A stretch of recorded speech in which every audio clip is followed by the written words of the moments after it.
no one had spoken to him about it. No warning, no final meeting, just rumors, and a silence heavy enough to crush a man who once ruled Hollywood.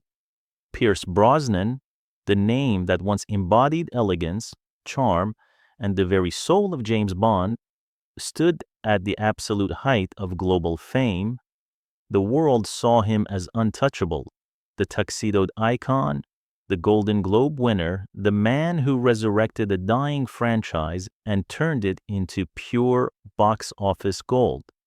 But behind the red carpets, behind a confident smile, behind the legendary Oz-007 swagger, was a man carrying wounds that no one ever saw. And at 72, Pierce finally broke the silence he had held for decades. He revealed 5 names, 5 people he believes betrayed him, 5 people he still speaks of, with the bitterness that never truly healed. A friend who quietly stole the destiny he was promised. A son whose collapse dragged Pierce into a nightmare no father is prepared for. And the one who ended his career, the very figure who once lifted him to the peak of Hollywood glory. This is the truth Pierce Brosnan never wanted to say aloud, but now he is finally ready. A story of loyalty destroyed in 47 seconds. A legacy rewritten without his consent, and the heartbreaks that followed him long after the spotlight dimmed. The first name Pierce revealed is the one almost no one would dare imagine, Daniel Craig, the man who inherited the very crown Pierce Brosnan spent decades protecting. To the world, Craig was simply the next Bond, but to Pierce, his arrival marked a wound that never fully closed. When Die Another Day exploded at the box office in 2002, becoming the highest-grossing Bond film of its time, Pierce felt certain he would return for Bond 21. He was in peak physical form, adored by audiences worldwide, and already brainstorming ideas for the storyline. His legacy felt secure. Then came that phone call, a call so cold, so abrupt, that it would haunt him for years. It lasted 47 seconds. You were a wonderful James Bond. Thank you very much. Goodbye. 10 years of loyalty, 4 blockbuster films, a billion-dollar revival of the franchise, all reduced to 3 short sentences. Behind that farewell were producers Barbara Broccoli and Michael G. Wilson. But it was the announcement of Daniel Craig, done publicly without a single private conversation or gesture of respect, that turned Pierce's private disappointment into a public humiliation. In an interview with The Guardian, Pierce admitted, "I was utterly shocked. I thought we were doing Bond 21. And then suddenly the rug was pulled from under me."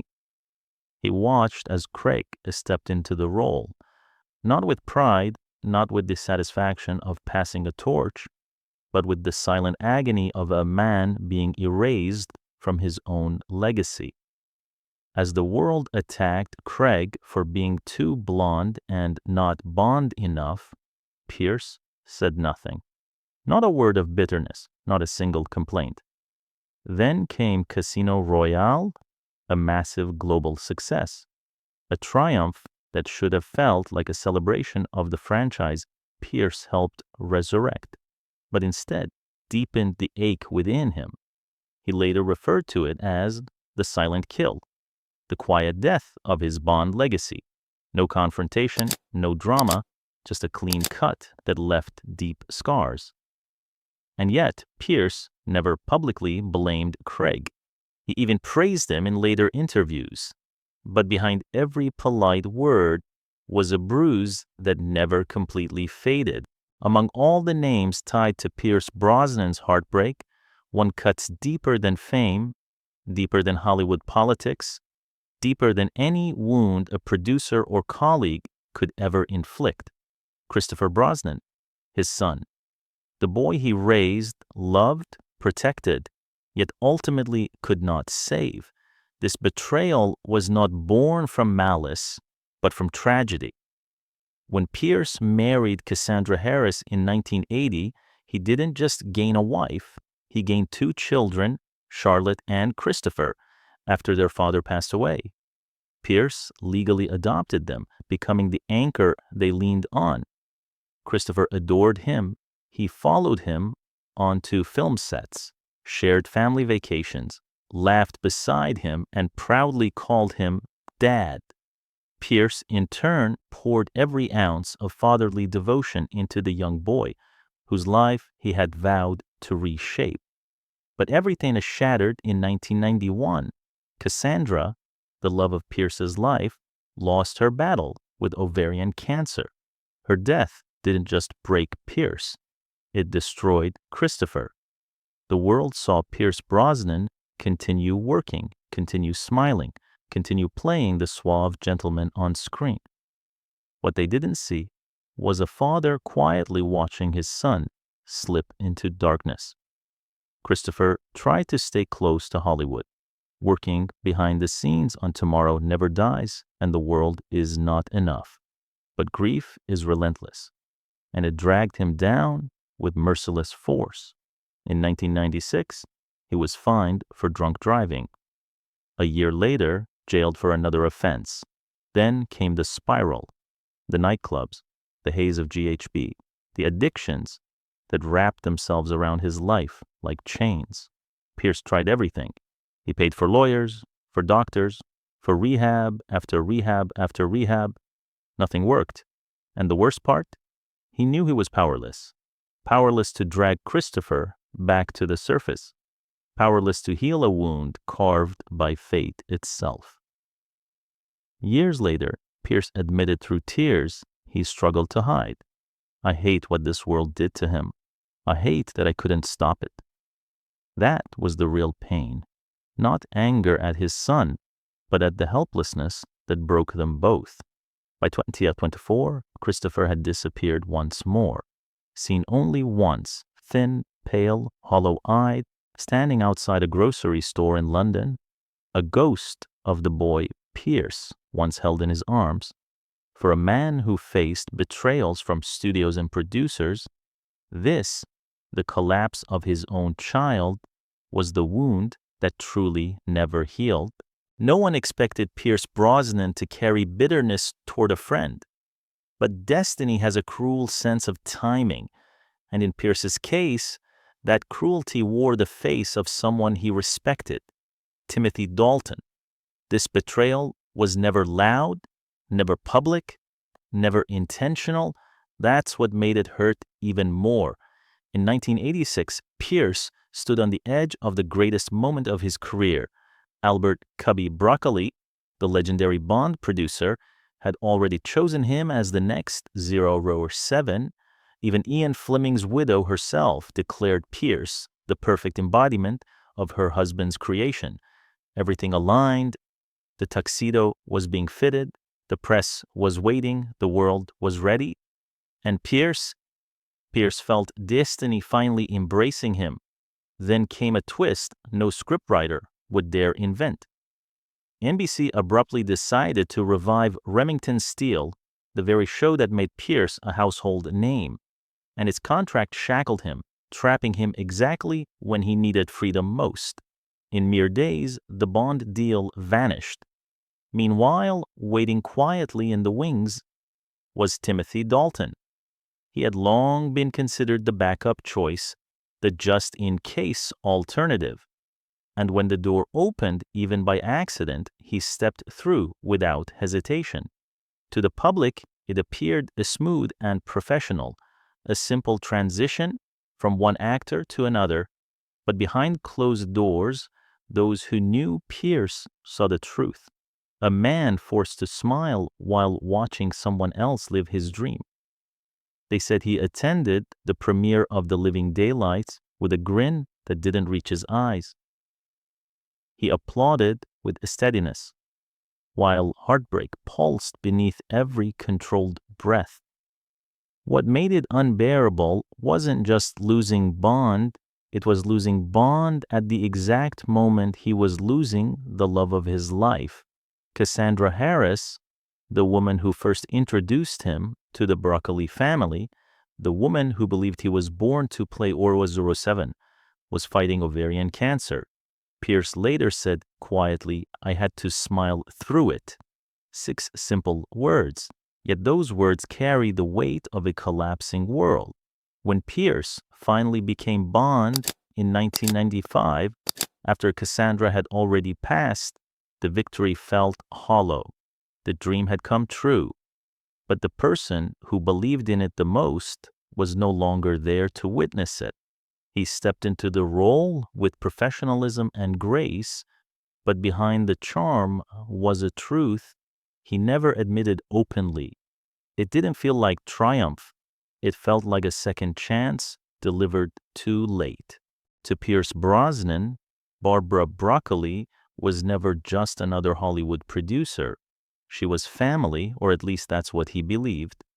The daughter of Albert Cubby Broccoli, the father of the Bond franchise, Barbara represented continuity, trust, and tradition. Pierce respected her deeply. He believed in her vision. He trusted her word. But in Hollywood, loyalty sometimes lasts only as long as profits do.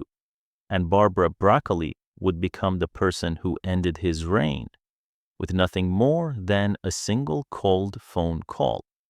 During the early 2000s, Pierce was at the height of global stardom.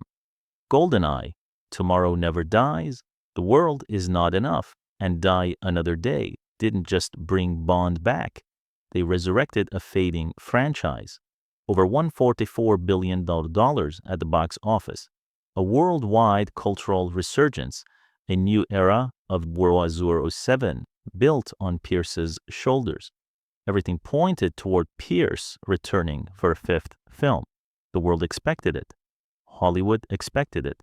Pierce himself expected it. But while Pierce vacationed in the Bahamas, feeling secure in the legacy he had rebuilt, plans were unfolding in London. He didn't get a meeting. He didn't get a conversation. He didn't even hear Barbara's voice. Just a short, brutally efficient phone call from one of the producers. "You were a great James Bond. Thank you very much. Goodbye." 47 seconds, that was all it took to dismantle a decade of loyalty. Behind that message, though unspoken, stood Barbara Broccoli. She wanted a different Bond, younger, grittier, darker, and she had already begun testing replacements months before the call was made. According to Pinewood Studios crew members, he thought they were family, but they were quietly cutting him out. Pierce later admitted in an Esquire interview, "I was utterly shocked. I thought we were doing a Bond 21. Then suddenly it was over." He never mentioned Barbara by name, but he didn't have to. The shift in his tone told a story. Where there was once warmth, now there was distance. Cold, polite distance, the kind that only betrayal can carve. For a man who gave the franchise its second life, being dismissed with such silence, such precision, such finality, was a wound that would linger far longer than fans ever realized. To the world, working with Meryl Streep is the kind of dream actors whisper about in private. She is a legend, a goddess of the craft, a symbol of artistic perfection. But for Pierce Brosnan, that dream became something far different. Behind the cheerful songs of Mamma Mia, behind the sunlit Greek landscapes, and behind the glittering illusion of film magic, the set was nothing like the paradise fans imagined. When filming began in 2007, Pierce was searching for light. Still grieving Cassandra's death, he hoped the musical would bring him warmth, healing, a breath of joy he desperately needed.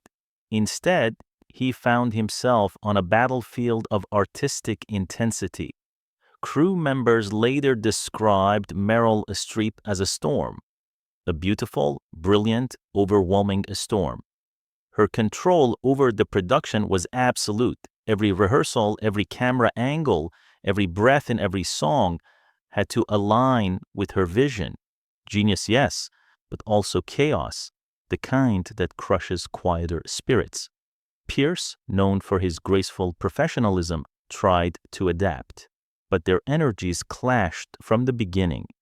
Pierce worked with calm collaboration.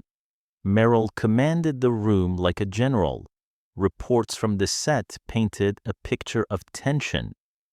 Meryl's demands sometimes slicing through the crew like steel. She wasn't cruel, but her perfectionism was sharp enough to draw blood.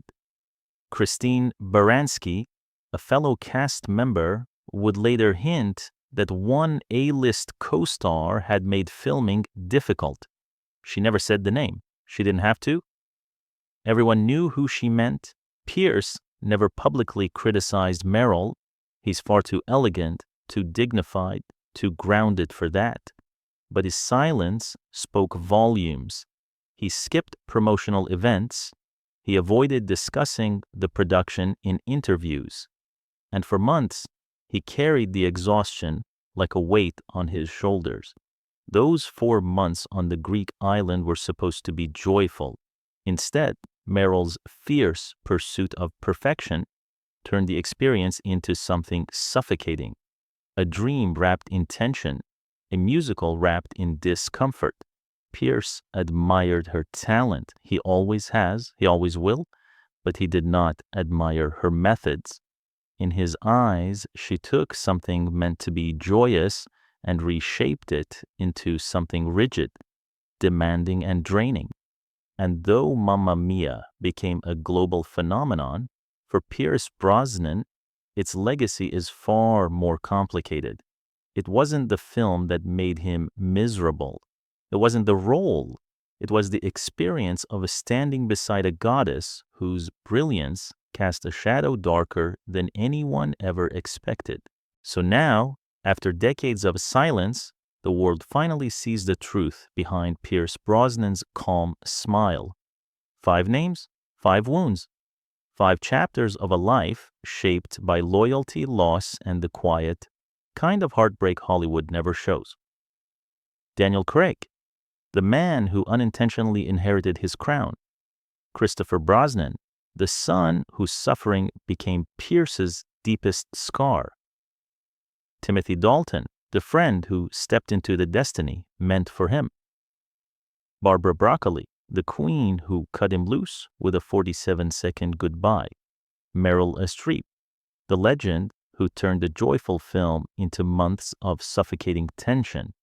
Each story different, each pain unique, each betrayal leaving a mark on the man who once defined elegance on the screen. But what makes Pierce Brosnan remarkable is not the hurt he carries, but the grace with which he carries it. He never lashed out, never pointed fingers, never tried to rewrite history. Instead, he chose dignity over revenge, silence over a scandal, art over bitterness, because behind the Hollywood glamour, behind the fame, behind the tuxedo of James Bond, stands a man who has lived through loneliness, grief, betrayal, and loss, yet still walks forward with kindness, composure, and quiet strength. At over 70 years old, Pierce Brosnan remains a symbol of resilience. Still painting, still acting, still loving, still contributing to the world in ways far beyond a movie screen. The world may remember him as 007, but the people who truly admire him remember the human being beneath the suit, the man who rose from abandonment, heartbreak, and tragedy, and still managed to shine. Which of these 5 betrayals struck you the hardest? The friend who took his destiny, the son he couldn't save, or the legend who turned against him? Tell us your thoughts in the comments. And don't forget to like, subscribe, and ring the notification bell, because the next story will reveal a side of Hollywood you've never seen before.